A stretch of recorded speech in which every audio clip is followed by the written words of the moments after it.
Hi, so laws and regulations then, and we're talking really about the laws and regulations that the business works within. So we're looking at their compliance with the laws and regulations. Do they comply or not? So, first of all, let's have a look at the responsibilities of management, and then we'll have a look at the responsibilities of auditors. Well, the responsibilities of management, they have got to prevent and detect non-compliance, prevent and detect fraud and error. They've got to make sure that there is strong risk management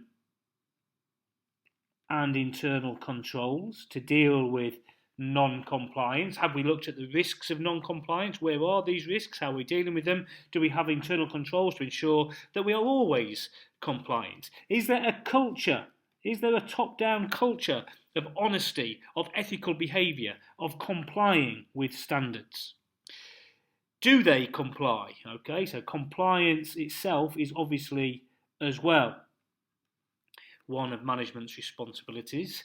Do they monitor always the legal regulations and the legal requirements? Do they keep up to date with it? Do they have a code of conduct?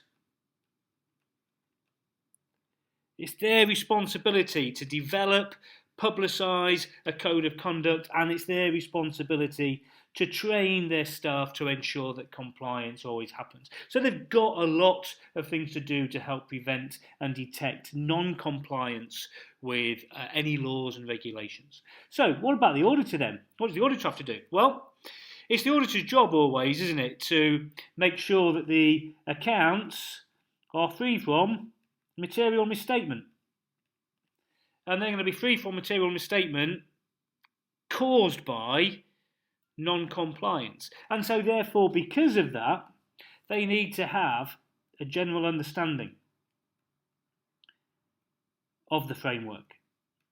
And when I say the framework, I mean of the laws and regulations that that business is under. They have to be experts, but they have to have a general understanding of it. Okay, they have to understand how the business complies with it. What procedures have they got to ensure that the business complies with this framework?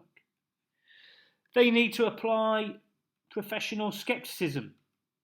Don't just take the management's word that they are following everything. Apply professional skepticism. Look for indicators, which is what we're going to do next. Identify. It's their job, it's our responsibility to identify instances of material non-compliance, because we have to say the accounts are free from that. So we have to do that, and we also have to look at the impact. We have to be aware of the impact of that, which we'll look in a bit. Okay, so they're the responsibilities. What are the indicators then that maybe they're not complying? So remember, what we're trying to say here is that the business aren't complying and they're trying to cover it up maybe. So the obvious one would be if there's any investigation. So government, that's my shortening for the word government investigations. Obviously that should put us thinking, right, they're obviously not complying with something. Fines, penalties, obvious ones. Not so obvious those are maybe payments to government employees. Maybe they're trying to pay their way out of this. So payment to government, that's my shortening, GOVT, to government employees. Maybe we're buying things at above the fair value. Again, we're trying to bribe people.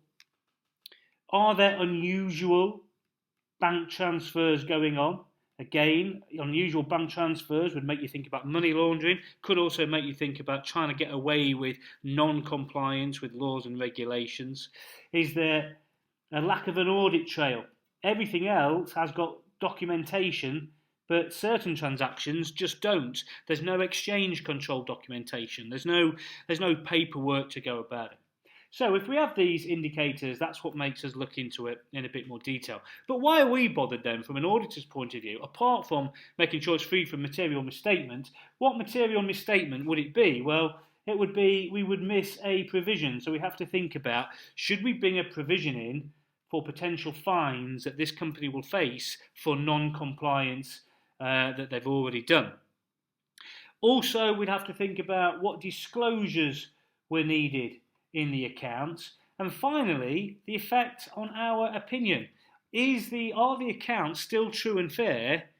Is it that serious that maybe the true and fairness of the accounts are called into question? So it's those three things that we need to consider. Okay. What we'll go look at next then is, what do we do as auditors then when we do find some non-compliance? What procedures do we have to go through? And then how do we report on it?